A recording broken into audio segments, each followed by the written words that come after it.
ಡ್ವೈನಿ ಹರ್ಗೀತಾ ಎಂಬ USA TV ನಟಿ ಜಗತ್ತಿನಲ್ಲಿ ಅತಿ ಹೆಚ್ಚು ಸಂಭಾವನೆ ಪಡೆಯುವ ಟಿವಿ ನಟಿ ಎಂದೇ ಪ್ರಖ್ಯಾತಿಯನ್ನ ಪಡೆದಿದ್ದಾರೆ.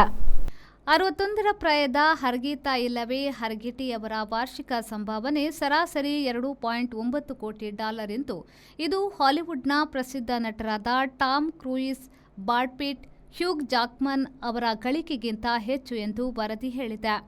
ಅತಿ ದೀರ್ಘಕಾಲದಿಂದ 26 ವರ್ಷಗಳಿಂದ ನಡೆಯುತ್ತಿರುವ ಟಿವಿ ನಾಟಕ law and order special victims unit ಎಂಬುದರಲ್ಲಿ ನಟಿಸುತ್ತಲೇ ಇದ್ದಾರೆ. 2024ರಲ್ಲಿ ಹರ್ಗೀತಾ $2.5 ಕೋಟಿ ರೊಕ್ಕ ಗಳಿಸಿದ್ದಾರೆ. ಅವರ ಇತರ ಗಳಿಕೆಯೂ ಇರುತ್ತದೆ. ಟಿವಿ ನಟ ನಟಿಯರಲ್ಲಿ ಅವರು 11ನೇ ಸ್ಥಾನಿಯಾದರೂ ಸಂಭಾವನೆಯಲ್ಲಿ ಪ್ರಪಂಚದಲ್ಲಿ ಹೆಚ್ಚು ಸಂಭಾವನೆ ಪಡೆಯುವವರು ಎಂದು ಫೋರ್ಬ್ಸ್ ಹೇಳಿದೆ. ಹಲವು ಹಾಲಿವುಡ್ ನಟರ ವಾರ್ಷಿಕ ಸಂಭಾವನೆಯು 1.5 ರಿಂದ $23 ಕೋಟಿ ವರೆಗೆ ಇರುವುದಾಗಿಯೂ ವರದಿ ಸ್ಪಷ್ಟಪಡಿಸಿದೆ. ಟಿವಿ ಆಂಕರ್ ಆಗಿಯೂ ಅವರು ಖ್ಯಾತಿ ಗಳಿಸಿದ್ದಿದೆ. Pull up the flicks and I take it on gear. Pull up the hands and I feel no fear.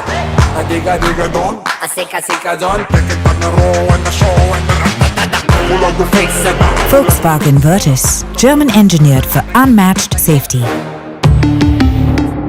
Volkswagen Mangalore, Airport Road, Yeyadi, Mangalore. Volkswagen.